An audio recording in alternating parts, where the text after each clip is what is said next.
Hey everybody, Ed here with the Digital Digest, and today I wanted to share a quick unboxing and first look at the LG Watch Urbane, priced at $350 US. This is LG's most expensive piece of Android wear to date, but also their most compelling. Now, I've been using the LG Watch R since its launch, and this model does not replace it, but rather complements it. A higher price point, similar functionality, but very different styling, which you'll see when I get it out of the box. Now, before I open it, I do want to point out that even though it retails for $350, this can be found for less. I noticed recently that it did take a small drop in price. I believe Amazon, which I'll include a link in the description, is now selling this for around $335, $336. Still the most expensive Android Wear device on the market, but also the newest from any manufacturer at that. In terms of color options, you have a gold or silver. Maybe it's more of a bronze or silver. This is the silver version of this watch. In terms of the actual internals, as I open this up, we're working with a Snapdragon 400 processor, a 1.3-inch plastic circular OLED display, 320 by 320 in resolution, Gorilla Glass 3 covering it, and essentially all of the same function that you already get. I'll crack open the other side with the LG Watch R, but again in a different outfit, if you will. And styling is very relevant to the success of Android Wear. LG realizes that and has addressed it directly with this offering. And quite frankly, the balance of style and functionality that LG brought to the table with the R was the reason that it was so appealing to me. And here, yet again, I think they may have done it. So let me go ahead and, well, take this out, put the watch aside for a moment. And this charges the same way that the LG Watch R does, which is with clearly a USB wall wart here that connects to a cradle. Now, I don't think the cradle's in here. It's not. It must be in this box. Or there is the micro USB cable that connects to the cradle. And here is the cradle itself. So LG has not abandoned that design of the proprietary cradle, pogo style, and love it or hate it, I still believe that they are right now the most innovative and I would say, again, compelling offerings within the Android Wear lineup. Some paperwork in here, your quick start guide, and that's pretty much it. So let me move this out of the way and get to the watch itself. Now, I mentioned it's driven by a Snapdragon 400 processor. In terms of out of the box, this is compatible with any Android device 4.3 or higher.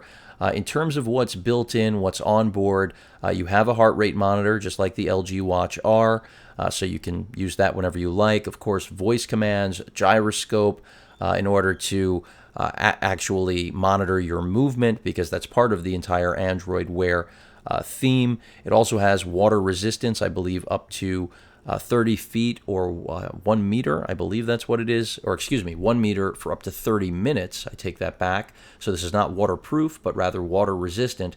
And it's really all about the display and the overall cosmetic that this watch, the Urbane, delivers.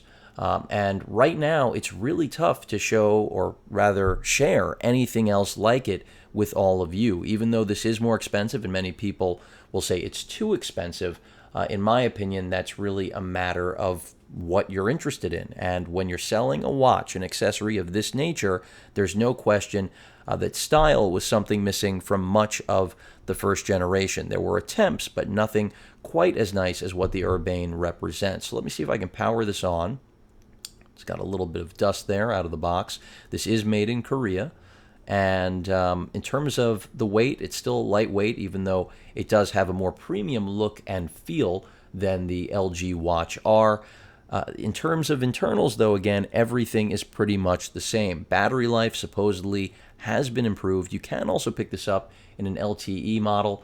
I don't believe it's available yet. But for those of you looking for it, it will be available eventually. But so battery life improved. Of course, the OS has also advanced from where things began with the initial launch of Android Wear. In terms of voice commands, I mean, this is a portal to your phone. For those of you wondering, This is the device that allows you to determine whether or not your phone actually needs to come out of your pocket, bag, wherever it may be. And really, the ombudsman, the gatekeeper, if you will, of your data, whether it's calls, text messaging, whatever it is, that's how I view Android Wear and its value in the real world, for those of you that still question whether or not there is actually a place for a product like this. So I like what I see. I'm going to go ahead and put it on, show you what it looks like on the wrist. And also, it does sport a standard band type, so you can pretty much put any band on here that you want if you're unhappy with the included LG band. But I think most people will find the band perfectly acceptable. So you can see that's the fit and finish on wrist. I mean, I think it's a nice watch in terms of comfort, feels good. It's really going to be a matter of how it holds up and really compares with my LG Watch R. There's no question this is a device that I feel can dress up or down in a way that the R cannot. And that's exactly what I think LG was trying to do here at a higher price point. But again, the biosensors, the gyroscope, everything pretty much the same. 4 gigs of internal storage, 1 gig of RAM.